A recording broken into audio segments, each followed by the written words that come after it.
Okay, Arnie, we are all set. Great, Joanne. Thank you and welcome everyone to the November 1st, 2023 meeting of the Danbury Planning Commission. We'll open with a roll call. Mr. Kiokio. Here. Ms. Hofstetter. Here. Mr. Sylvain. Here. Mr. Haas is absent at the moment. Chairman Finaldi is here. We do not have any alternates to seek this evening. Commission members, item 1 on our agenda is acceptance of the minutes of October 18th, 2023.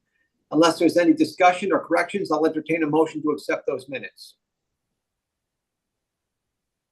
I'll make a motion to accept the minutes. Motion made. Do I hear a second? Second. Second, Mr. Sylvain. Any discussion? All in favor, please say aye. Aye. Opposed? And I believe we have one abstention, Helen, because you did not attend the meeting last time. Thank you. The minutes are approved. Let the record show the next regular meeting of the Danbury Planning Commission will be held on November 15th, 2023.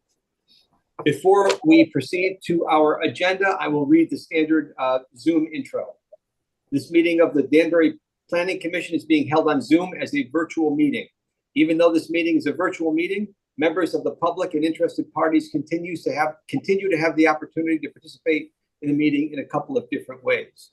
You can participate via Zoom and see the audio and the video, or you can call in by phone and participate via audio only. Please be aware that we may have to mute your microphone or telephone to avoid an echo or some other background noise.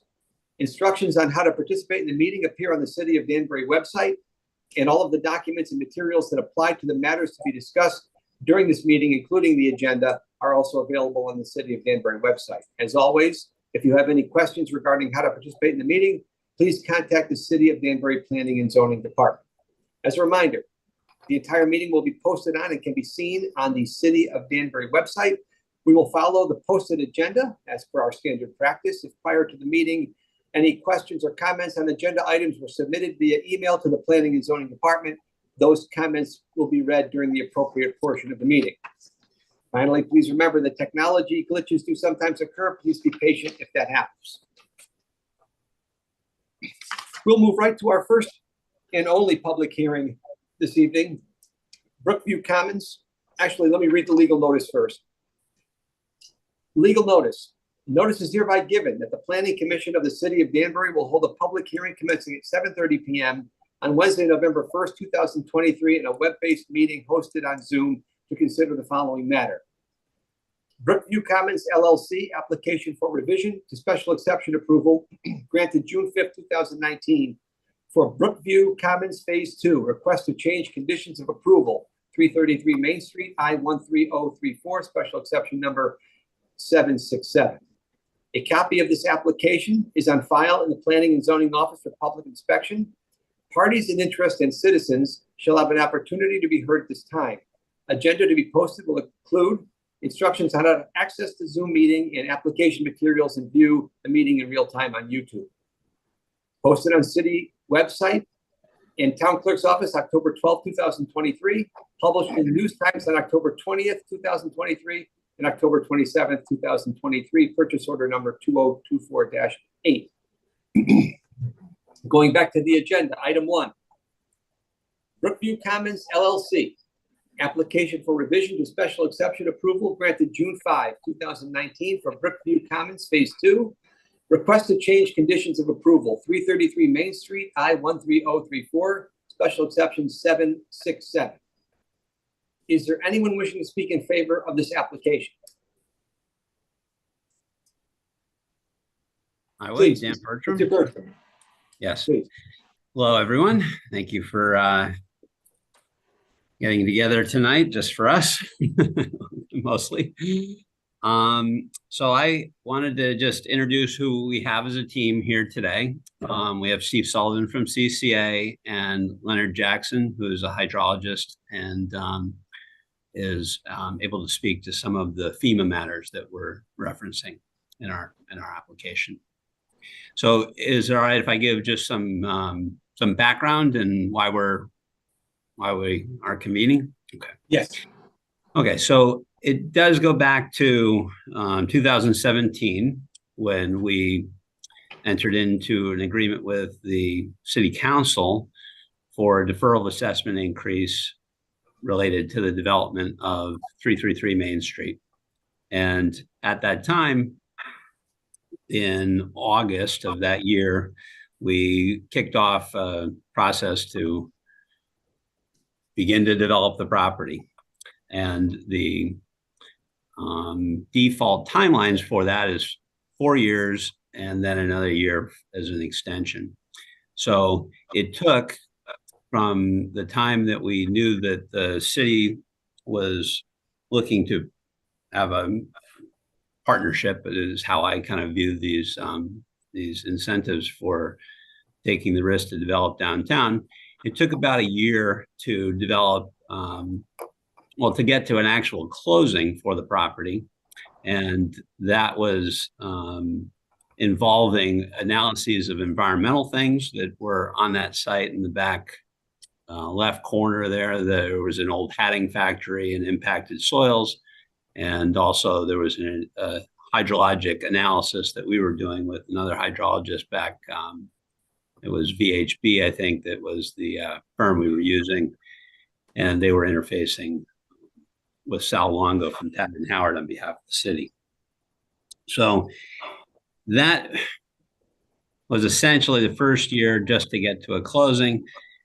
Then we had another 6 months before we made application to the Planning Commission, and that was January of 2019. By June of 2019, we had gotten approval with the condition that for zoning compliance to be issued, that we would have a LOMAR,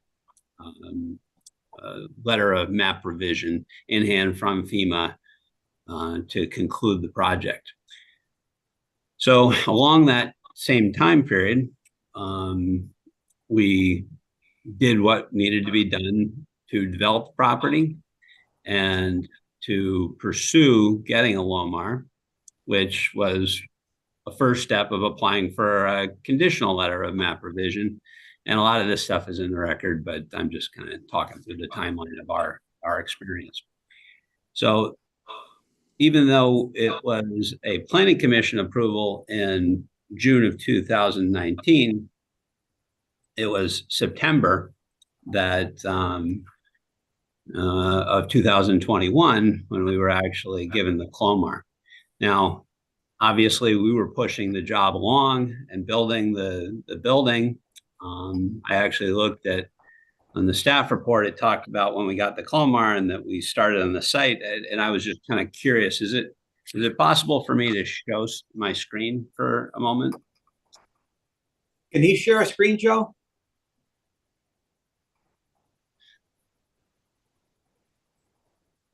Okay, go ahead. Thank you, Joanne. You're welcome, Dan. So I looked up kind of where we were in September of 21, and just to kind of bring everybody back in time, because this was after already kind of grinding through COVID and stuff. But we kept pushing on, and actually we're building the building while we were still having this federal process go on, which did take a couple of years after the original approval. So I wanted to kind of highlight this just because in stepping off to do this project, and thank you, that's really all I needed to see or to show, that we've been working, I think, kind of with the community and doing everything we can do as fast as we can do it.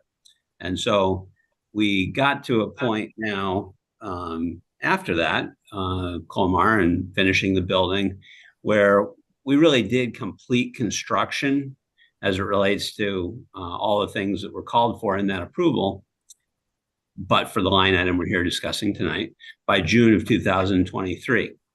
So the issue has been that we have gone into a documentation of that process, and I will turn it over to sort of our experts who did the validation of the work in the field that was consistent with this conditional letter of map revision from FEMA and all the steps that go into that. And, you know, we'll go into a little bit more technical stuff there. But I wanted to kind of give that timeline of trying to push this thing along as fast as we could from day one. And each decision even while there were these risk factors still floating out there, was made, I think, with a shared purpose towards redeveloping the downtown. And I believe the feedback's been great about the building. I believe that it was the community's objective to see this building that is there now and was completed in June to happen. And so what's happening now is that as the process has gone on, and the experts will talk about that more, we're asking to continue working with the city, I suppose, to modify a part of that original approval to alleviate other issues. So I think with that, I'd like to turn it over to Steve Sullivan to take you through what the actual request is. Good evening. My name is Steve Sullivan, professional engineer with CCA LLC. This past September, we submitted a special exception modification application and a combined floodplain permit letter application requesting to change some of the conditions in those approvals. The special exception modification is in regards to condition number 14. We're proposing to change that condition to the following. And again, this is all in the staff report as well, but I'm just reiterating what our requested changes are. The applicant's engineer shall provide a copy of the FEMA issued conditional letter of map revision, CLOMR, and a copy of the City of Danbury endorsed FEMA letter of map revision, LOMR application. So that was the proposed language for condition number 14 in the special exception application. The proposed language requested for the combined floodplain permit application is in regards to condition number 3, which is the same language. The applicant's engineer shall provide a copy of the FEMA issued conditional letter of map revision, CLOMR, and a copy of the City of Danbury endorsed FEMA letter of map revision, LOMR application. By changing these conditions, it will allow a certificate of zoning compliance to be issued by the zoning enforcement officer as part of the special exception approval. Also changing the language in the floodplain would also satisfy condition number 15 of the special exception, which is in regards to satisfying the floodplain permit. So the CLOMR was approved on September 24th, 2021. The LOMR was submitted to FEMA on July 18th, 2023. We received the sign off from the city staff on the 17th. And then the next day we overnighted it to FEMA and also sent it via email, electronic files.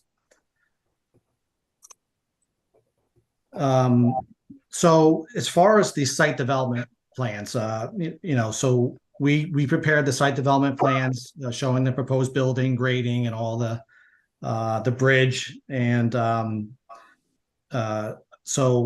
then we performed an as-built of the site after it was constructed.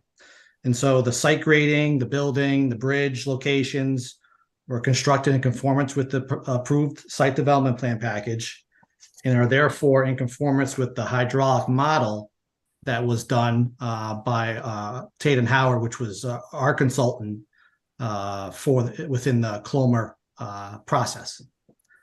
And since Tate and Howard, gentleman Sal Longa retired, we retained the services of Leonard Jackson, who has extensive knowledge and engineering experience with floodplains and FEMA.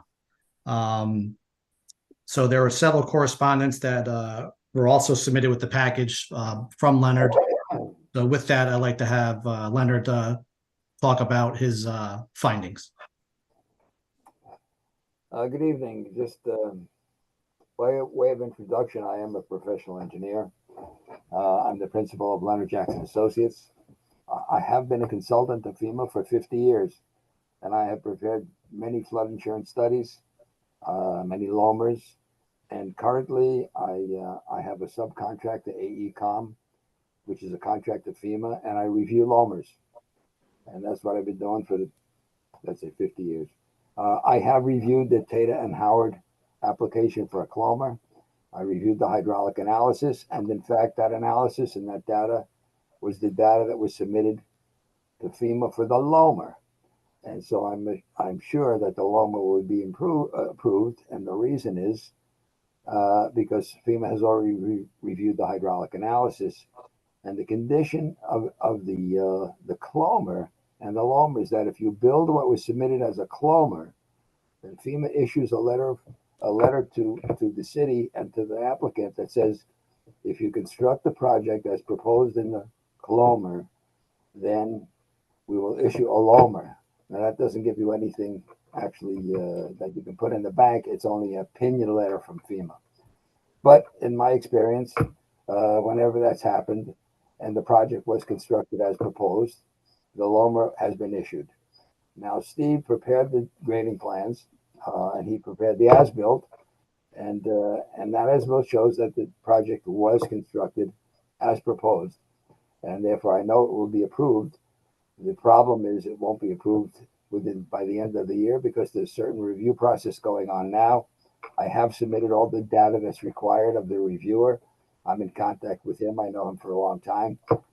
He does have all the information he needs right now. Unfortunately, the reviewer of the LOMR is not the same reviewer of the CLOMR. So I asked the reviewer to please go and find that data. Otherwise, I have to reproduce even the technical support notebook and send him a copy of that as well. The upshot is that there's a time constraint here regarding other matters of which I'm not familiar, but the request now is actually to avoid that time constraint. The request is to only show that we've submitted the application for the LOMR, and that will fulfill the condition of the planning board that the planning board made.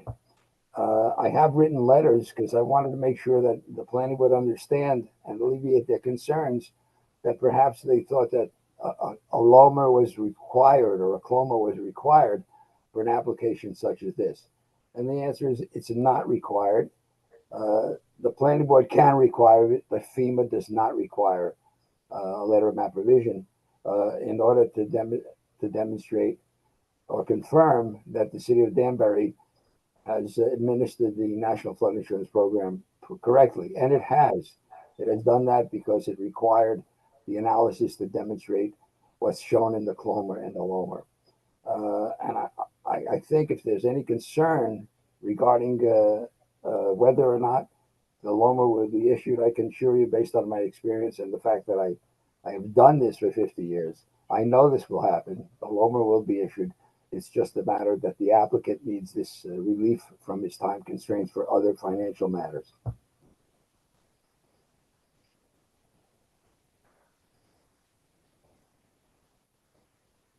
Thank you, Mr. Jackson. Anything else from the applicant? Well, I think that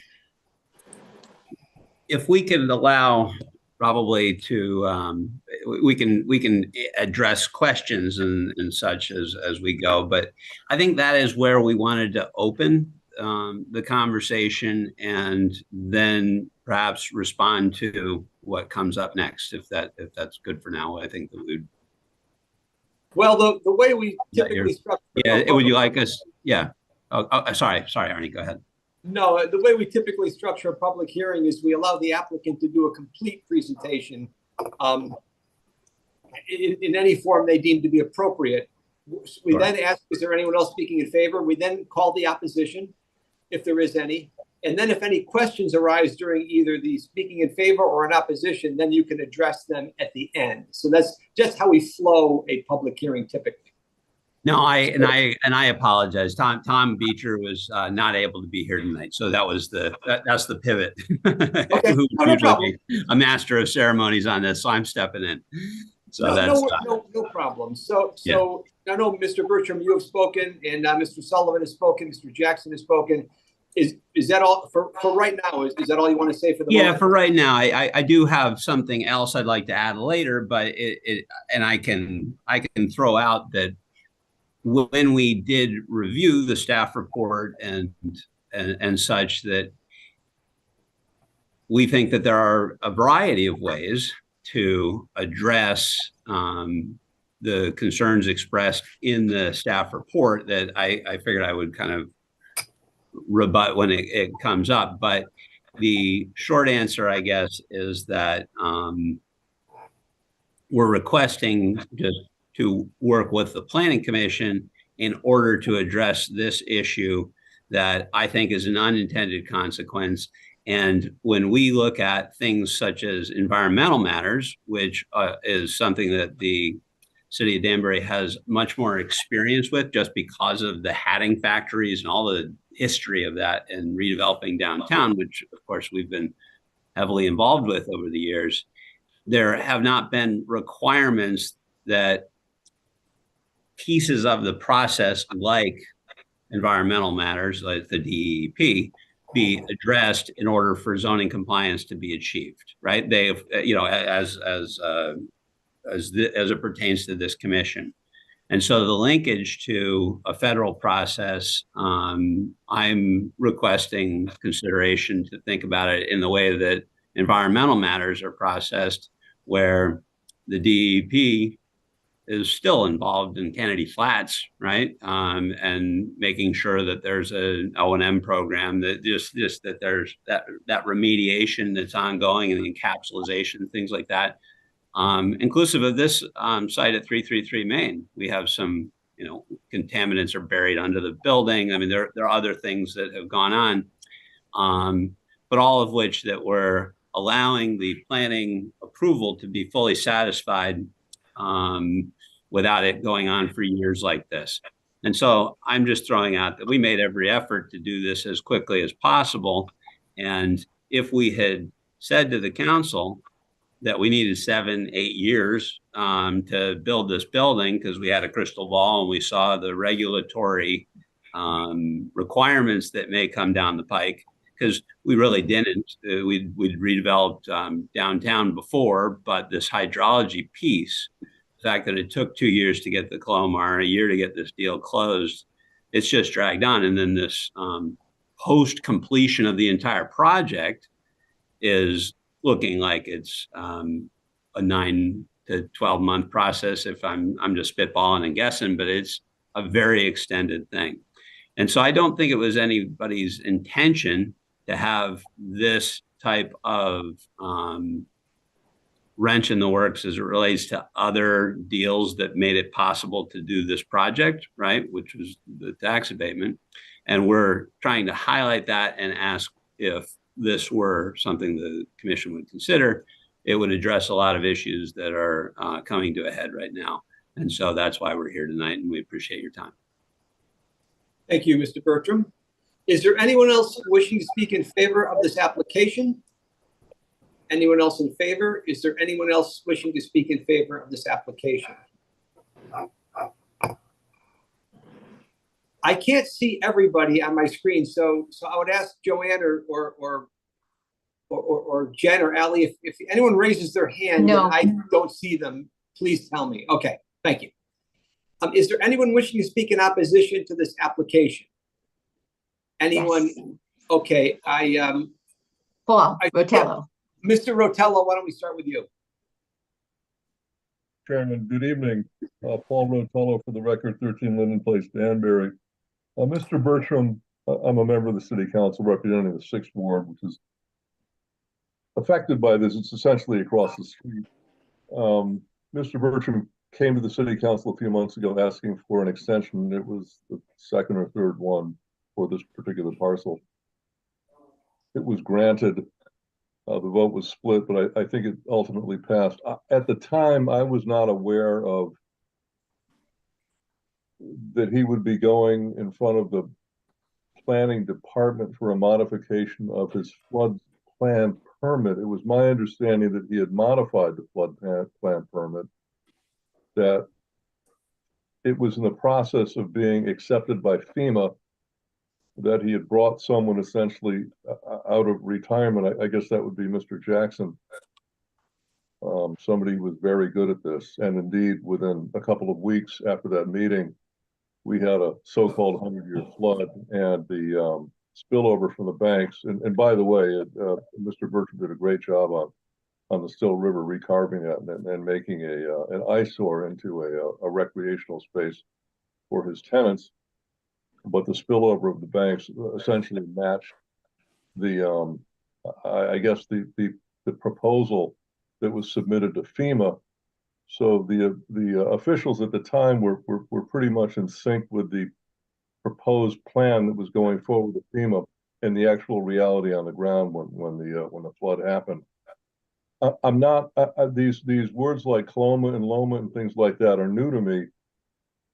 And if Mr. Bertram were to come back in front of the council, we could query him directly as opposed to this particular procedure, which is to, you know, put a query through the chair and from the chair to the applicant, which is somewhat awkward. I'm not sure if Mr. Bertram would be coming back to the council, and if he does, just bear with me for a second, because at that point we could delve into this a little bit deeper with a little bit more detail. But on the chance that he's not coming back to the council, I'm not necessarily for or against, but I didn't want to speak in favor because I'm just unsure of this proposal. And again, I'm not necessarily against, but I am looking for more information. So if some of these terms could be explained, and if he could in somewhat more depth, and I understand that Tom's not here, but if in somewhat more depth he could explain specifically what he's asking the planning commission for, I for one would certainly appreciate it. Thank you, Mr. Chairman. You're welcome, Paul. I got to be careful though, Paul. I can't turn this into an educational seminar. This is a very complicated matter. You know, I've been looking at these things a long time. The planning staff report, you know, 5 pages, single spaced, and the implication that we can simplify that in 60 seconds, we kind of can't. So okay. I'm going to ask, if I may, we're going to have to ask anyone that wants to dig deeper in this to simply read the planning staff report. That is the synopsis that we'll be able to provide. Would that be read into the record tonight? No, we don't read planning staff reports into the record. Right, no, it's available. It's on the website. It's on the city website. It's available. Could he at least explain the terminology Coloma and Loma? Because I have no idea what that is. A Clomer is a conditional letter of map revision. Okay. A Lomer is a letter of map revision. So these are acronyms for specific documents. That's what those are. Thank you. That helps. Okay. Is there anyone else wishing to speak in favor of this application? Mr. It looks like I'm sorry, I can't see it. Mr. Delfonso? Michael Delfonso, I'm sorry. Go ahead, sir.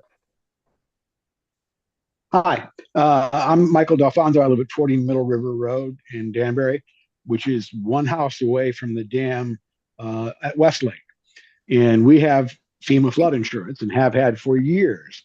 And my concern is that, you know, reading the article that was in the News Times about this meeting, they were saying that there's a good possibility that FEMA would hold the city of Danbury in non-compliance, and then we wouldn't be able to get flood insurance. Nobody would be able to get flood insurance. And if there was another 100-year flood, which, you know, is pretty likely with things being the way they are, FEMA could deny any kind of aid. So, you know, unless FEMA says it's okay, I say we shouldn't do it, because that's a big chance to take. We don't want to lose the ability to get flood insurance. That's something, you know, I don't know how many people have it, but I wouldn't want to be without it. Good. Thank you very much, sir. Thank you for your comments. Is there anyone else wishing to speak in opposition to this application? I don't see any hands. Joanne, tell me. Oh, by Mr. Perkins, Dwayne Perkins. Go ahead, Dwayne. Thank you, Mr. Chairman. Good evening, commissioners. Dwayne Perkins, 22 Main Street, member of the Danbury City Council. Mr. Chairman, I as Councilman Rotello is, we are members of the Circa Resilient Danbury. Among other things, it's an advisory committee to look at different types of flooding throughout the city of Danbury. And like Mr. Rotello just said a moment ago, that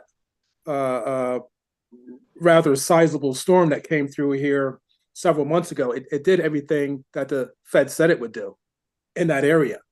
So we just want to make sure that we're, in accordance with many of the things they say, because, the fact that they got that right, I'm just gonna say they probably get a whole lot of other things right as well. I guess an ultimate question is, and again, I'm looking out of the information that I did receive from the newspaper. It almost appears as though this property, as it currently exists, may be in certain violation with some of the city regulation, because it did allude to the fact that if Mr. Bertram wasn't willing to make some type of correction, that it would be upon the city to take care of that correction. So, Mr. Chairman, please just clarify what is meant by those statements. And I'm concerned about whether or not this item may return to the city council. I've been on record already as supporting this project because, again, in my opinion, it fits into the vision that I have for downtown Danbury. Mr. Beecham did a great job with that space. The river walkway, the pool overlooking Main Street, the rooftop entertainment. And again, in my opinion, that's the type of thing that we need for downtown Danbury, that type of housing. So I'm all in support of the project. I just want to make sure that we're not going to overreach by accepting any type of change that may have lasting impact on other residents throughout the city. So those are my main concerns. I want to know if this current project is in violation of any city regulations, and what is meant by there is a possibility that taxpayers may incur corrective action, and also whether or not this item has a possibility of returning to the city council. Thank you, Mr. Chairman. Thank you, Dwayne. Excuse me, Mr. Chairman, there's another hand. Okay, Dwayne, I'll take a shot at answering some of your questions after we call the rest of the opposition, if I may. I don't. Whose hand is up, Joanne? I'm sorry. Annette Zakovich. Okay, please, Ms. Zakovich, go ahead. Hello, I'm here tonight as a resident of 333 Main Street. We moved in last November. We've been here about a year. There's been construction ongoing up until the summertime. They did a beautiful job outside where the bridge is and all that. Unfortunately, the last bad storms that we had demolished. I mean, there was water coming from every direction from that river. It flowed up until half portion of the bridge that's over there. All the landscaping that was done was completely covered. The dirt had to be replaced. It even went into the parking spaces of where the residents are supposed to be parking. The answer on that day was, we get a text message, cars had to be moved. There's no visitors parking spots here. So the people that had to move their cars, the residents, had to go off-site in that bad weather and park their cars somewhere else. I'm feeling that the situation hasn't been resolved because every time we get a bad storm, the place outside is going to flood. And what's going to happen, the residents are going to end up paying for it because the landscape has to be replaced. The rocks have to be replaced. Everything has to be replaced. It was a disaster. It was a disaster. There has been pictures taken by the residents. So, we've seen it, and it is just, it's not a settling picture. And I feel that the developer needs to take hold of this. He needs to be accountable. This was not fixed. It needs to be fixed before he can get his tax breaks, because any storm that comes through Danbury, we're going to have a flood, and it's going to end up being worse than it was the first time. The only other question that I really have is clarification. The newspaper is saying that FEMA is holding it up because they don't have time to sign off on the paperwork. And then I'm also reading that there's items that are needed before FEMA can sign off. So if that can be clarified, it would help try to understand part of the situation. But I really think that it needs to be addressed. As residents living here, we were not told this was going to be flooded every time there was a bad storm. It's not fair to us because it's going to trickle down and we're going to end up paying to fix it out there. And they did a wonderful job. It was really heart-wrenching to see when the water came through and the damage that was done, and they had to fix it. And it should be prevented and not continuing to happen every time a storm comes into Danbury. Thank you. Thank you for your comments. Anyone else wishing to speak in opposition to this application? Anyone else in opposition? Anyone else wishing to speak in opposition to this application? Couple of things, and Jennifer, I'll ask you to jump in as well. A couple of Mr. Rotello, Mr. Perkins, asked about, is this going to be going back to the city council? I have no idea. I'm a planning guy. I don't know what the city council's agenda is, and I don't think anything we do here has any effect on whether or not this goes back to the city council. Jen, am I right on that one? I didn't miss that on the staff report, did I? You're correct, Mr. Chairman. Okay, so I don't know the answer to that. Mr. Bertram, if you wanted to make a comment, I see you raise your hand. Well, just on that point, we've submitted a request for this modification that if it were made, then the city staff would be able to issue a zoning compliance, and that is the single item that was unaddressed in the tax agreement. So the only reason in June that we had asked for an extension of time was to have the LOMAR process conclude, and that is simply tied to this item 14, where it is in the approval. If it were in the additional considerations portion, it would still be a requirement, but it would not be tied to the issuance of the zoning compliance. And so with the way it's drafted, there's a very specific consequence. So if we were able to address that, no, then we wouldn't go back to the city council again, because we would be in compliance with the with the zoning sign off. We would be having officially completed the investment, which physically we did in June. And so this is really an administrative matter that is tied up in a federal process, and that's why we're here tonight. Thank you for that. Thank you. I'm trying to think back to what some of Mr. Perkins' questions were. I could offer a few things, Arnie, if that's okay. If you want to rebut anything was said, please feel free to do so. Okay, please, thank you. So, number one, I do want to be clear, and I apologize in my initial presentation if it was not.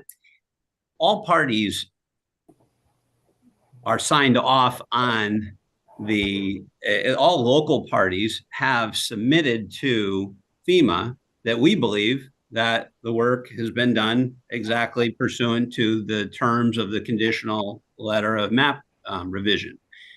That's the city, because CCA has submitted an as-built that is in line with the plan and certified as such. And Mr. Jackson has applied or prepared the application for the LOMAR, and the city signed off on it. We're all on the same page that we believe everything that needs to be done is done for this to occur. Len, if you're looking to, I see you moving there, but would you like to elaborate on that piece?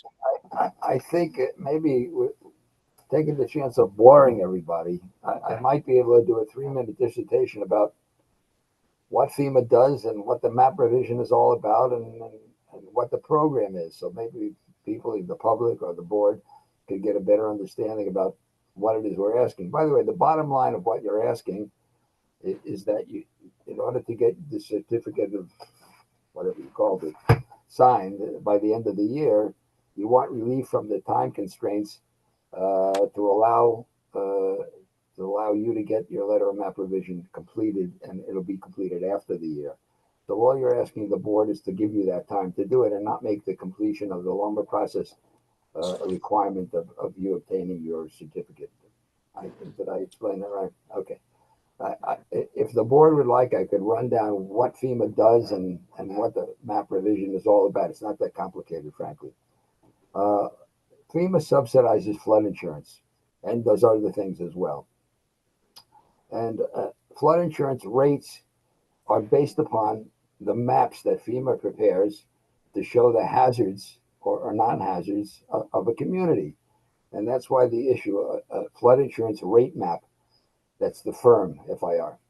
The flood insurance rate map is part of FEMA's regulations, which are adopted by the city. So in fact, FEMA does not administer these regulations. The city does. For its participation in the National Flood Insurance Program, the city adopts certain regulations that are promulgated by FEMA, and it adopts the map. And what the city has to administer is proper construction. When somebody wants to construct in a floodplain area, which are defined on the FEMA map, on the flood insurance rate map, there are certain rules. They're not that complicated. Within the fringe, anybody can construct anything they want as far as FEMA is concerned. You can fill in the entire fringe, which is part of the floodplain. But there's an area within the floodplain called the floodway. And if somebody wants to construct something in the floodway, for instance, this project constructed a bridge that crossed the floodway, but there's a pier that drops down into the floodway. And the requirement is when you put a pier or anything else in the floodway, you have to demonstrate, or one has to demonstrate, in order to achieve compliance with the city's floodplain regulation, it has to be demonstrated that this pier or anything else you do in the floodway causes no rise.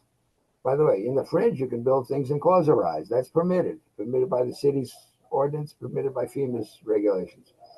So in order to administer the program properly, the planning board or the city had to require that a hydraulic analysis be performed to demonstrate that any work within the floodway, this is the pier of the bridge, caused zero rise in the flood elevation. Well, the board did that. They required, I don't know who hired Tata and Howard, but Tata and Howard prepared a very extensive analysis. I looked at that analysis, and that analysis shows conformance. And in fact, the program could have stopped right there. But the planning department decided to go one step further. It's the belt and suspenders. The planning department decided, you know what? Let's send this stuff off to FEMA and have FEMA review it as well and change the map to show the project. And that was done. So that was the Clomer. All of this data was sent off to FEMA. FEMA reviewed it, and FEMA decided, yep, if you do this, if you build this project just the way you showed it, we'll change the map. Well, let's talk about the change of the map. What this map does is, first, the flood elevation, which is a rise is permitted. It showed a rise of like 9/100 of a foot, which is nothing. In fact, you can't tell the difference on the map. All it demonstrates is that the project has de minimis effect on the floodplain. Nevertheless, you have better topography. And so the new map, which is just the data that we submitted for the Clomer, the new map will refer to the Clomer. And on the Clomer, you can see the different floodplain width. And that width varies by a teensy amount because Mr. Sullivan's office did the survey.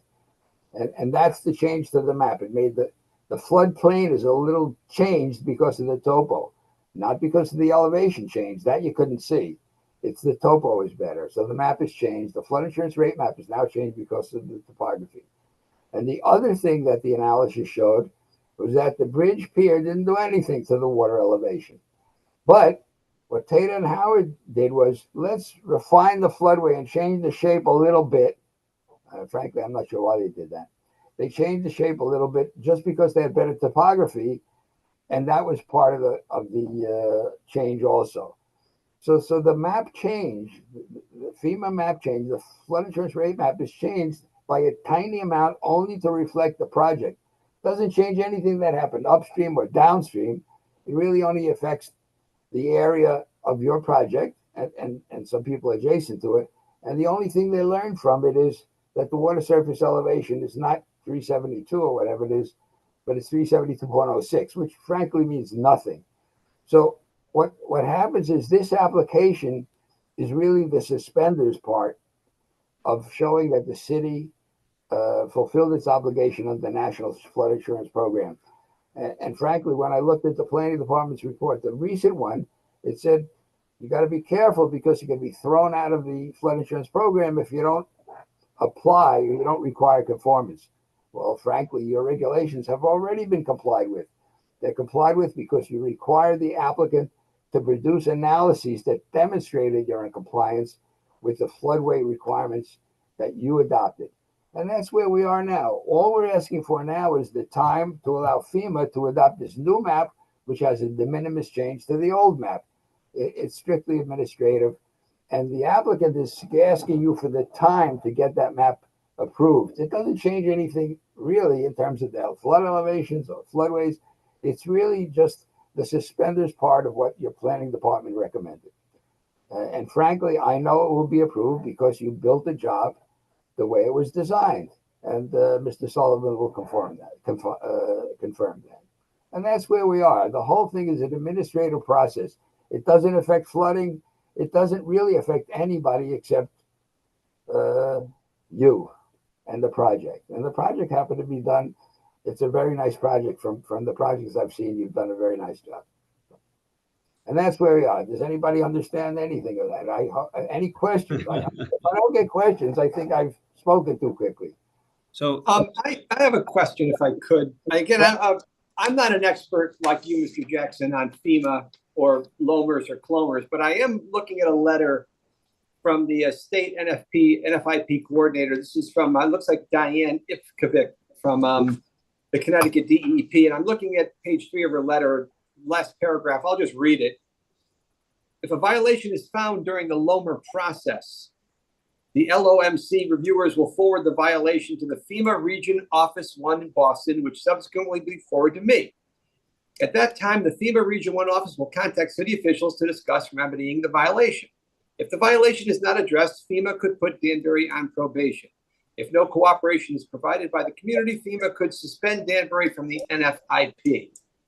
So, you read that, you can't put your community in a position where it can be suspended from a flood insurance program. Then people can't get flood insurance. They can't buy buildings, whatever the case may be. Could you comment on that paragraph, please? Yes, if I may be so bold. What we're dealing with is I made a mistake. I sent a letter to her, and I wanted her to confirm that obtaining a LOMER is not mandated by FEMA, that the planning board can require that if they wish, and it has, but I just wanted FEMA confirmation that it's not necessary for a project such as this one to change the map, and it is not. Okay, I didn't get an answer to that question, by the way. Instead, I got this dissertation about what happens if you're in violation. Well, that's true. Everything she said is correct. If you did something or allowed something to happen that was a violation, eventually, yes, all of those bad things could happen. In fact, I don't know if it happened ever in the United States except some town in Utah. But all that is true, okay? But the answer is you're not in violation, and she should have been the one that said what a great job the planning board is doing by requiring the hydraulic analysis and actually applying for the LOMER and the CLOMER. There's never been a project that has gone through this review process, and remember, your hydraulic analysis has already been reviewed by FEMA, you see, and the analysis I submitted for the LOMER is the same analysis that's already been reviewed and approved by FEMA. Why this person cited that particular section of the code is beyond me, but it's true. If you violate those requirements, if the city of Danbury doesn't administer the flood insurance program correctly, you could be thrown out of the program. There's no question about it. It's why she did that, I don't know. And I have been involved with cities that have been accused, so to speak, of violations. I know how that works. I've been there. I've been down that road. And I can tell you right now, I know for certainty that the city has administered the program correctly. And everything she said was true. Okay? It's true. Right, if I could, on her page 2 of her letter, and again, this gets back to the requirement or not requirement. She said that given the complex nature of this project involving work in the regulatory floodway and the regulatory requirements outlined in question 1, requiring a Clomer and Lomer was a prudent course of action by the city to ensure NFIP compliance. Without requiring the Clomer and Lomer, the city would essentially be, quote, crossing its fingers, close quote, that the completed project would be compliant. That's the correct thing. Crossing his fingers? Listen, why she said that, I have no idea. But I can tell you this. After 50 years of doing this, you don't have to cross your fingers. This Lomer will be approved. It's a certainty. There's no doubt about it. Frankly, I don't know what, maybe she thought I was challenging her by asking her to confirm that FEMA does not mandate a Lomer. I don't know. I've never met her. But when I got that response, I looked at, what the heck is going on? What have I missed?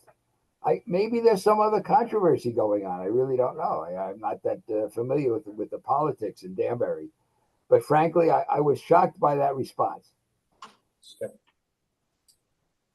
And I would, if I may add, in the section, additional general comments, it says approval of this special exception does not waive any other requirements from additional approvals or permits that may be required in any other state. So it absolutely can be still in there, the Lomar requirement. I'm just asking that it be moved out of that section. And to address the staff concern about if the Lomar is not got some consequence for being unaddressed, we would offer to post a bond, right? I mean, we could easily do something, put up a $100,000 bond that says that it is not released to us until the Lomar is provided. It would remove this from the zoning compliance section, right, of the approval, and would still have plenty of motivation to address anything, which we expect nothing other than clarifications of the submission, because I think Len has at least made the case that we have, and stated that we have built this pursuant to the plan. We're simply going through the process of giving the different review firm of the Lomar, one firm is reviewing the Lomar from the Clomar. So when they asked for the additional information, we gave them that additional information. That's all been provided. We've done everything we can do to give them what they need. We're just asking this commission to, work with this unintended consequence of this thing staying open for so long. Okay. Commission members, I know I've been asking questions. Anything from the commission at this time? I have one question, Mr. Chairman. Please. I believe it was asked, and Mr. Jackson may have addressed it a bit, but if you could dig into it a little bit more, what was the Lomar request for more information that I read about in the staff report, and have those questions been answered? Has that information been provided? Yes. Thank you. I made the application to FEMA. It was assigned to Stantec to review, and not to me, because it wouldn't be right if I reviewed my own application. And the reviewer, Whale et Taib, did not have, and by the way, in the application, I said, please refer to the technical support data notebook and the hydraulic analyses included therein for the Clomer. Because I didn't want to start reproducing all that stuff. The book is 3 inches thick, and I didn't have access to it. And so I sent that down to FEMA, and I got a letter back directly, actually an email back directly from Whale. And he said, give us the supporting hydraulic analysis that you referred to. And I got back to him. I said, it's in your files. Just go get it, unless I have to go over to let's say Tatum Howard, who made the fellow retired, didn't have access to it. And he said, I don't have access to this stuff. I didn't review the Clomer, so I don't know where this stuff is. And so I sent him an email. I said, okay, listen, on your end, you try to hunt this stuff up, and on my end, I'll do the same. And so I called up my client, and my client found the data. He found the hydraulic analyses, and I forwarded those to Whale. And he sent back an email to me and said, okay, I have all the data. I'm reviewing it now. I'll let you know if I need anything else. And so right now, I'm waiting for his response. It's as simple as that. But we believe we've given him everything. Okay, understood. Thank you. Jennifer, did you want to add anything here? I know you've been waiting patiently. Go ahead. Thank you, Mr. Chairman. Yes, I have been waiting patiently. Thank you. For the record, Jennifer Emminger, Deputy Planning Director. So a couple things. With respect to Len Jackson's comment about the project didn't require a Clomer or a Lomer. Again, as I said in my staff report, the department disagrees with that statement, and my staff report goes through that. Again, and again, this is all in my staff report and all the bullets. The project resulted in impacts to both the floodplain and the floodway. These were evaluated through the analyses that Tate and Howard performed. These impacts included increases and decreases in the base flood elevations, increases to the water surface elevations, increases, decreases to the special flood hazard area, and encroachments in the floodway as a result of the construction of the bridge. And again, this work, as the commission reviewed the information, the commission found that the encroachments in the floodplain and floodway resulted in the increase in the base flood elevations and the flood levels during the occurrence of the base flood discharge. You deem those acceptable. Those encroachments were predicated on compliance with Section 44 Code of Federal Regulation. And those sections I quoted, which allow a community to permit encroachments. Is there background noise? I'm sorry, it's driving me crazy. Yeah, if everybody could mute their microphones, mute your mic, and then if you want to speak, raise your hand, just so we don't get an echo. Go ahead, Jen, I'm sorry. Nope, thank you. So I forgot where I left off. The encroachments were deemed acceptable. That was predicated on compliance with the Code of Federal Regulations, which allow a community to permit encroachments within the adopted regulatory floodway, provided that the community first applies for a Clomer Lomer, fulfills those requirements. Again, this is established in the Code of Federal Regulation, and receives final approval through the approved Lomer upon post-construction. The Clomer only provides comments and describes the changes that can be expected as a result of the project, and states whether these changes would be in accordance with NFIP. The Clomer then provides instructions as to what the next steps are. It's the as-built. You have to apply for the Lomer. Then you're providing the as-built and the modeling information to ensure that the project was completed as per the Clomer. The Lomer is the actual determination. It's not the Clomer, it's the Lomer. So to ensure compliance with the NFIP requirements, again, whether it's a little bit or a lot, there was an encroachment, there were rises in the water surface elevation that necessitated the Lomer. Again, that's an NFIP requirement, and it's a zoning regulation requirement. So that has to be fulfilled. So again, we disagree with that statement. And again, it was substantiated by Diane's letter, which I included with the staff report. So, and I just wanted to kind of note, again, the importance of the Lomer. It provides us with the assurances that the site was constructed pursuant to the Clomer. It's conditional. It has to be, you have to get to the next step. That next step is the Lomer. It provides all those final as-builts. You can say it's done, but again, that's determined through the Lomer process. And they're 90% there. So changing your condition as BRT proposes, the Lomer's not approved. There's no guarantee that the Lomer will be approved.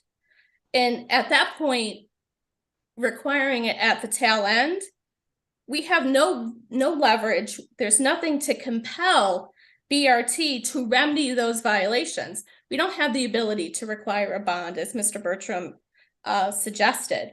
Again, and that's where you start getting into, you know, if FEMA finds that the LOMR wasn't quite what the CLOMR had approved, so the modeling's off, there was some extra fill, the abutments weren't placed where they were supposed, where they were supposed to be. That means they could say there's a violation. If we've already let him go, we have no ability to bring him back and say you have to fix these things.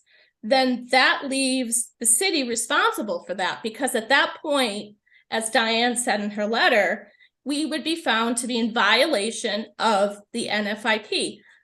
The Code of Federal Regulations is very clear, and I've quoted those sections. It's clear as day, in our opinion.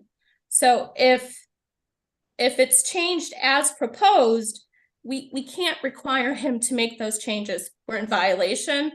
Again, possible probation and suspension. And I've gone through those, you know, what those ramifications would be. So again, from staff's perspective, we are not in favor of these changes for the reasons in the staff report.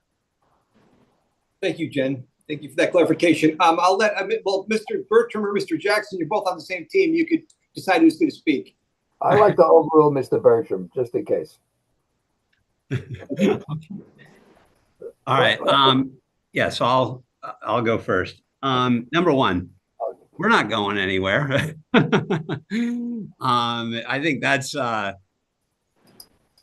70 years in Danbury. We're not going anywhere. Now, I don't know that we can't post a bond. And so one thing I would ask is if the commission chooses that, because I know bonds can be required for other things. And we're asking the commission to allow us to post a bond, which I think is perhaps interestingly different. And perhaps we could ask counsel if we were to continue the hearing. We also have a possibility that FEMA will reply. And if they reply, we will still not have a LOMAR by the end of the year. If they reply in the next 2 weeks to our last thing and say, we have everything, we now will allow you to post a notice that after 90 days go by, if there are no objections, then a LOMAR may be filed. So no matter how we look at this, we're still a long ways out from having a LOMAR in hand. It's why we're having a hard time saying, when will this be over? Because there's more process even after FEMA says everything's fine. And so I do want to say, we're not going anywhere. FEMA may the Stantec person very well may come back and say they're fine, and we still have 90 days. So we're asking for that reason. Now I'll kick it over to Len. So thank you. Okay. Look, I think, Dan, you've made it clear. We are going to proceed and get the LOMAR approved. And I'm sure Whale and Thea will come up with some comment. There'll be a little back and forth until we finally get that LOMAR. But as far as was there work in the floodplain and floodway? Yes, there was. And was there rises? Yes. But you're permitted to do a rise for work in the fringe. And you're not permitted to do rise for work in the floodway. And as it turns out, I read the staff report, the earlier staff report, when this was originally requested to get a LOMAR and a FOMAR. And the staff report said, yeah, there's work proposed in the floodway and happens to be the bridge. But the Tate and Howard analysis doesn't show a rise at the bridge. The Tate and Howard report shows a rise at the applicant's site, and that's downstream of the bridge. The bridge has no effect downstream on the applicant's site. And so I know that in this particular instance, the project is already in compliance with the floodway regulations in this the CFR regulation that you just cited. The regulation says that the community must require hydrologic and hydraulic analysis to demonstrate that there's no rise for any work in the floodway. That was done. Okay. It then goes on to say In the next item, number 4, it says, but if there is a rise in the floodway, if you'd like, you can change the floodway through the process of a LOMR and a CLOMR. And maybe that's the misunderstanding that we have here. The fact is there was no rise caused by the bridge, according to Tate and Howard, and we're going for a CLOMR because of a rise that was caused for work in the fringe down by the building. Okay, it doesn't really matter. The applicant wishes to proceed and get the LOMR done. He's willing to put up whatever guarantees are required. So this whole discussion is really academic. The applicant wants to follow through and do whatever the planning board wanted. He just wants them to give him the time to get the LOMR completed. So there's really no issue here. It's just a matter of timing. Right, and we're asking for a means to get the zoning compliance certificate. And I do want to reiterate what Len just said. We are not trying to do anything but get the LOMR as quickly as possible, period, full stop. We're not challenging that. I think the risk assessing on the planning commission side, I think that's probably why that conversation came up, which is, I think what Len is saying is that you've already done what you need to for FEMA, but we will stay on the LOMR through completion. Absolutely. Yeah, I don't know how more plainly to say it. Thank you, Bertram. Jennifer, did you want to rebut? I'm sorry, go ahead.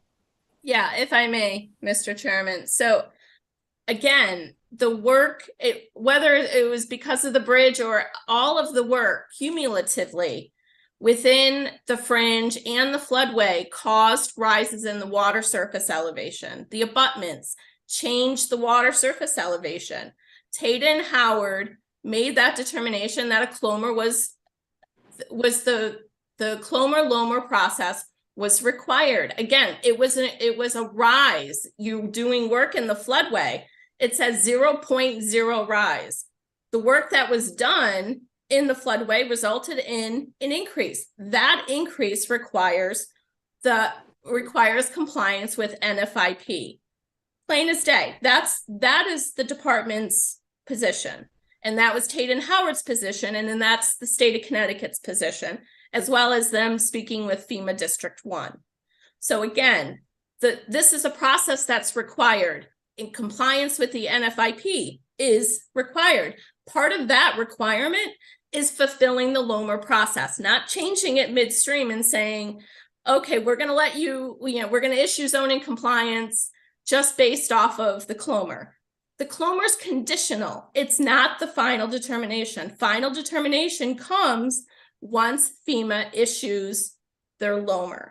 Again, I want the commission to understand that that's the requirement. There's no, those are the rules set forth in our zoning regulation, in our floodplain regulations, as well as the Code of Federal Regulations. This is the same process that we would require of any other applicant doing work along the floodway and within the special flood hazard area if it resulted in the scope of work performed. So making those changes as requested, again, it puts the city at risk, and we don't have the leverage to require if work is needed, because we've already issued a certificate of zoning compliance. So again, I think, my staff report's very clear, the reasons why the resolution should stand as written. Thanks, Jen. Thanks. Obviously, the matter of the tax abatement is not something that this commission has any authority or purview of. So that expires when?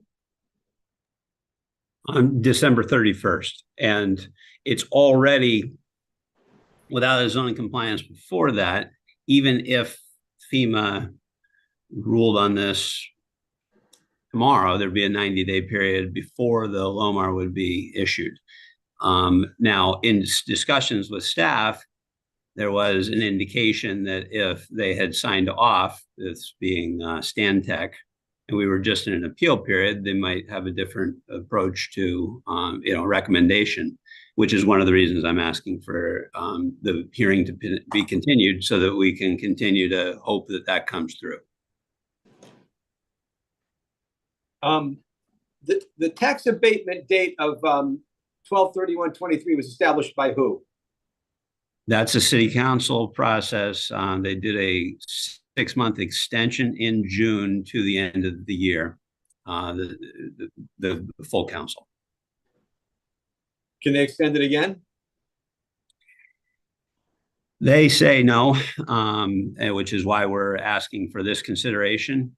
And part of my motivation is because I believe the optics on this are very, I've devoted a lot of my adult life to developing downtown between the first phase of Brookview, what became Kennedy Flats, and getting Greystar to come to downtown Danbury, and now this, and I would do more if I could figure out where in downtown.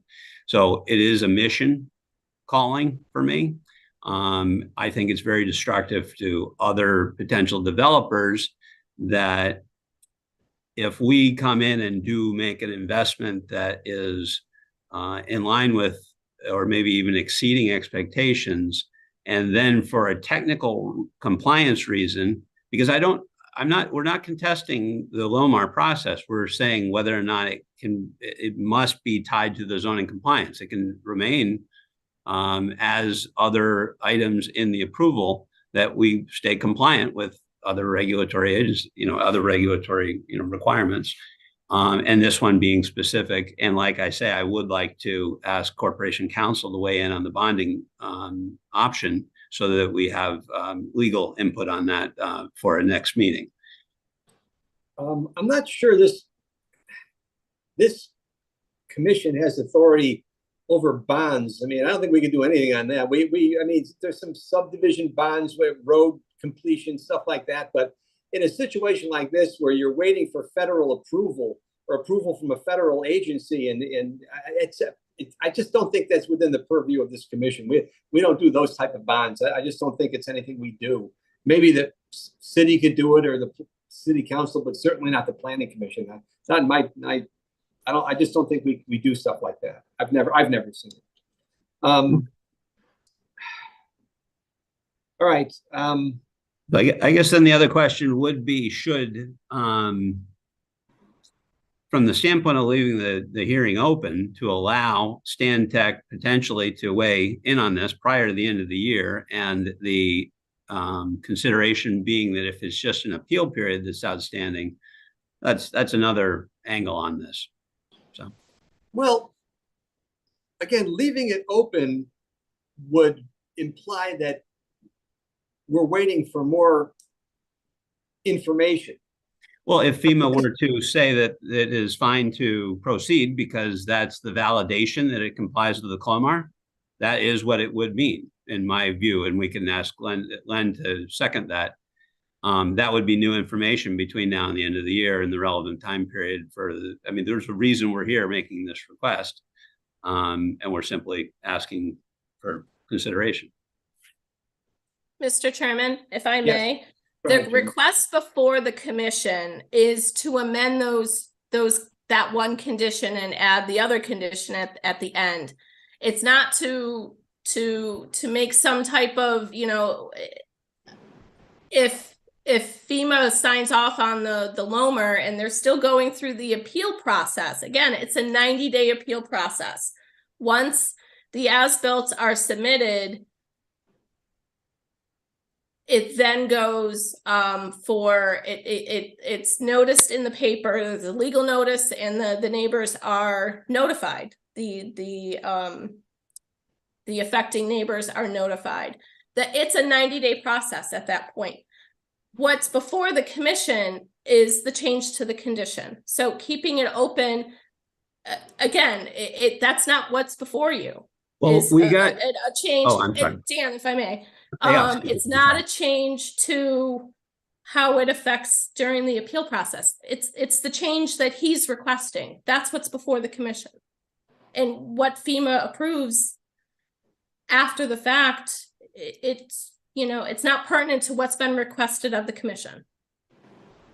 So what's been requested of the commission is that FEMA requires, we granted the special exception, site plan approval, and we granted the floodplain permit back in 2019. Both required, as a condition of obtaining the certificate of zoning compliance, that the BRT's engineer provided a copy of the FEMA issued LOMR. We don't have that. That's what we're being asked to waive, period. Correct. That's what's before us. Did I state that correctly, Jennifer? What they're requesting is, instead of providing, prior to the issuance of zoning compliance, providing a copy of the FEMA issued LOMR, they want to provide a copy of the CLOMR, which has been approved, and the sign off of the community sign off of the LOMR, not what's issued by FEMA. So again, that's what they're requesting. And then under additional comments, they'll then provide, when they have it, they'll provide a copy of the LOMR. Again, no guarantee when that's going to happen or if that's going to happen, because again, we don't have the LOMR. Okay, and the urgency of this matter is the 12/31 deadline for the tax abatement. That's what creates the urgency for the applicant. It's right. It's it's the only reason we're here. That's true. Because otherwise we would just keep going administering this. And the bonding question, which I believe is an outstanding legal matter, is simply my suggestion in response to the staff report, which we received yesterday. So that is a specific response from our side to the stated concerns about leverage in the future. That's the reason that we're asking for this to be considered. And it's something that the commission has not done, but we are asking for time to confer with council to weigh in on whether or not it's an option before you would vote on the request. That's all I'm trying to say. Mr. Chairman, again, you were correct in your previous statement. There is no mechanism for us to bond whatever happens with this approval process. There's just no mechanism for that. We have mechanisms when roads are built and you require bonds through the subdivision regulations. In this case, there is no mechanism for a bond. I know, yeah, you're right. I agree with that statement. I've never seen it in my years. All right. I called the opposition, right? Yeah. Well, commission members,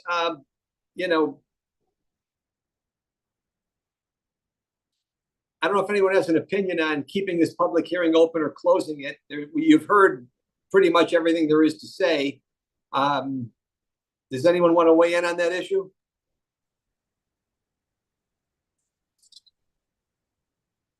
Well, Muted, Bob. No, hold on. Bob has sorry, comments. Mr. You're muted, Bob. Sorry, Bob, I did not see you. Sorry, I was on mute. So sorry. Yeah. I don't know that there's any value in keeping this hearing open, given that the request before us is basically to amend and not require the LOMR before they get the zoning enforcement sign off. To the extent that there's maybe other ways of going about doing this and trying to get protection for the city in whatever means, or if any other negotiations go on, that would be a different request. At least in my opinion. So I don't know that there's really any more information that's going to come about appropriate for this request. Thanks, Bob. Anyone else want to weigh in? Any of the commission members? Because I'm going to need a motion from somebody whether to either close the public hearing or open the public hearing. Or I'm sorry, I'm going to need a motion to either close the public hearing or continue it. And then we're going to have to vote. So I'll take a motion from any of my commission members. Helen, did you raise your hand? Go ahead. You're muted. You're muted, Helen.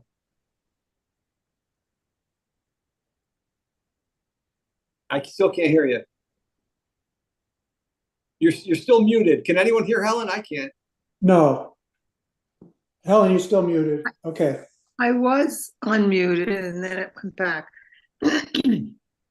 I'm sorry. So I do agree with Bob's comments overall. I don't know whether there's an option to, I don't know how you would even handle this, but if we close the public hearing and just put it on for next time for a vote and something happened in the middle, it would still come out the same way, right? I mean, I don't know how that would work because that's an outside development. So I guess to keep it clean, I agree with Bob's statements, and let's just say yes or no, and then there are other options and they should be pursued. Maybe succinctly. All right. Mr. Chairman, Go ahead, Perry. I agree with both of my fellow commissioners. I'd be happy to keep it open if I felt there was a solution that was being worked on or something that we could do. But it does seem like the solution's more on the city council side. An extension or something like that. I don't know. That's outside of my purview, but I think that question is outside of our purview. And in this matter, I think we've covered it at this point. Thank you. Thanks, Perry. Anyone else? Any commission members? Would somebody like to make a motion to on the public hearing to either close it or continue it? Mr. Chairman, I'll make a motion to close the public hearing. Motion made to close. Do I hear a second? Second. Ms. Hofstadter, any discussion? All in favor, please say aye. Aye. Opposed? The public hearing is closed. Commission members, I'll entertain a motion to move this item to number 1 under old business for discussion and possible action on tonight's agenda. Mr. Chairman, I'll make that motion. Thank you, Mr. Chiocchio. Is there a Second. second by Mr. Sylvain? Any discussion? All in favor, please say aye. Aye. Aye. Aye. Opposed? The matter of Brookview Commons LLC is moved to item 1 under old business for discussion and possible action. Okay. Looking at our agenda, there's nothing under continuation of public hearing, so we'll move right to old business for discussion and possible action. But before we get to item 1, I am going to make a suggestion. There are 2 items on tonight's agenda that relate or pertain to Brookview Commons LLC. One was the public hearing we just closed. Remember, that was required because it has to do with the grant of a special exception. But if you look at for reference only, there's a number 8. Brookview Commons LLC application for revision to combined floodplain permit approved on June 19, 2019 for Brookview Commons Phase 2, request to change conditions of floodplain permit approval, 333 Main Street, I-13034, and 30 Crosby Street, I-13045, special exception 767. That, again, is a floodplain permit. That does not require a public hearing. But I'd like to move that to item 2 under old business for discussion and possible action. That way, the 2 of these items are together and we can discuss them sequentially. The staff report, as indicated in the staff report, it covers both of those approvals. So sorry, it's a little disjointed, but I would ask for a motion to move item 8 under our for reference only agenda, which again is the Brookview Commons LLC application for revision to combined floodplain permit approved on June 19, 2019, to move that to number 2, if everyone's still following me, on our old business agenda. Can I get a motion to do that? So moved. Motion made by second by Helen. Any discussion? All in favor, please say aye. Aye. Opposed? Okay.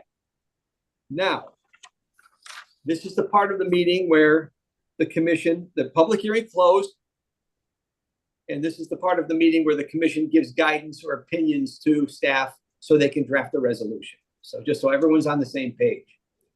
So remember, this is just a discussion for commission members only. Would anyone like to start the discussion and give staff guidance on their feelings on the public hearing we closed a short while ago?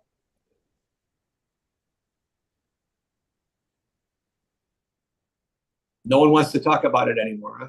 It's too traumatic. Well, Mr. Chairman, I'll make a few comments, I guess. Yep. just in general, I'm in concurrence with the staff report. I think that while there might not be any issues with the LOMR, and it'll be approved as submitted, and it might not come till March of next year or whenever. I think that it needs to be the requirement, stay a requirement of our approval for the special exception. I think, given that the maps need to be changed, I don't think that we would want to put the city in jeopardy of losing be on probation or losing face with FEMA and causing any issues with the Danbury residents. So I'm not in favor of approving this as submitted. Thank you, Mr. Kiokio. Would anyone else like to comment at this time? Any thoughts? Helen? Again, same. I do agree with what Bob just said. I really agree with staff in that we just don't want to put our citizens at risk of having to be accountable for any ongoing damages that could occur from, flooding, et cetera. And it seems to be a requirement that we need to have the LOMR in place before a zoning compliance order can be met. So on those two, things that have been very clear in the staff report, I think we probably want to reject this as requested. Thanks. Thank you, Helen. Anything else, Perry? Yeah, I would have to agree. These processes are in place to protect us and to protect, that the process goes through to completion, and we know what we have, and we're protected for the future. And the timing's very unfortunate, but unfortunately, our hands are tied. I think the process has to go through its steps, and hopefully they can move quickly. But from our standpoint, these things are here for a reason, and we have to stick by them. Thanks, Mr. Sylvain. Yeah, I concur with my fellow commission members. To sort of simplify it, we gave a approval in 2019. Two. One was a grant of special exception, site plan approval. The other was the approval of a floodplain permit. But both of them required FEMA to issue a LOMR. As we sit here right now, they don't have it. Okay. It's probably on the conveyor belt, moving along slowly. And I do sympathize with anyone waiting for a federal government agency to take action. And I think it's true, accurate that there's no mechanism to expedite this process, and it must be extremely frustrating. But it would seem the solution here doesn't rest with the Planning Commission. There's got to be a different way to if there is a solution, there's got to be a different way to do it.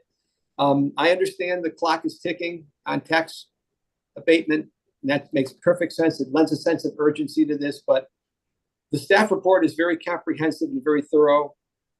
If we waive the LOMR, there are potential consequences to the city, which is something we don't want to expose the city to at this time. So, Jennifer, you have your guidance, and I guess that's it. We'll move to item 2 under old business for discussion and possible action. And again, same thing. Brookview Commons LLC application for revision to combined floodplain permit approved on June 19, 2019 for Brookview Commons Phase 2, request to change conditions of floodplain permit approval, 333 Main Street, I-13034, and 30 Crosby Street, I-13045. Again, commission members, if you want to give guidance to staff, and I would imagine you would just reiterate what you've already said, but I'll leave it up to the commission. Mr. Chairman, yes, I would include everything that I said previously, as well as I just want to say that, I do feel for the applicant, it is a timing thing. It is dealing with FEMA, which moves pretty slowly. It seems as though, and I'm hoping maybe there's some other alternative way that maybe this could get done, whether it's going back to council to get an extension there. I don't know if that's possible, but maybe there's some other avenue where everybody can be happy in this situation. You know, it is a great project for downtown. So I hope that there's a way that that everybody can come out happy with this. Thanks, Bob. Anything else? Perry, go ahead. I couldn't agree more, and I hope there is a solution. I don't think it's here with the planning commission, but I do hope that there's a solution. I think it's a great project, and you know, I wouldn't want to see development in our downtown discouraged when such work has gone into it as it has. So unfortunately here, I don't think we can do much, but I hope there is a solution. Anything, Colin? Anything to I add? just want to agree with all that was said and thank Mr. Bertram for all his continued support of the development of downtown Danbury. And it is a great project, and I just hope that an alternate, better solution than this one is found. I completely agree with that, and I concur with the commission is unanimous in saying it's a great project for downtown, a nice shot in the arm for downtown, and we hope that there is a solution to this issue outside of the planning commission. So that's that. Thank you, Mr. those- Chairman. You're welcome, Jennifer. Those are the only two items on the old business agenda. We have nothing under referrals, nothing under new business, Wait. nothing. Wait. Sorry. New business. We had one item come in that didn't make it to the agenda. Black Wolf Properties, which is at 32 Myrie Brook, North American Motor Company. North American Motor Company. Submitted a new special exception and a revised site plan, SE 798. We're tentatively scheduling this for December 6th. Okay, that's under new business, Jen? Yeah. Okay, everybody got that? Okay, so thank you, Jen, for new business. Nothing under correspondence, nothing under other matters for discussion and possible action. Under for reference only, we moved 8 to old business, so there's 7 items there, which again are for reference only. Stuff that's coming up. Anything else, commission members, to be discussed this evening? If not, I'll entertain a motion to adjourn. Mr. Chairman, so moved. Second. Motion made and seconded to adjourn. Any further discussion? All in favor, please say aye. Aye.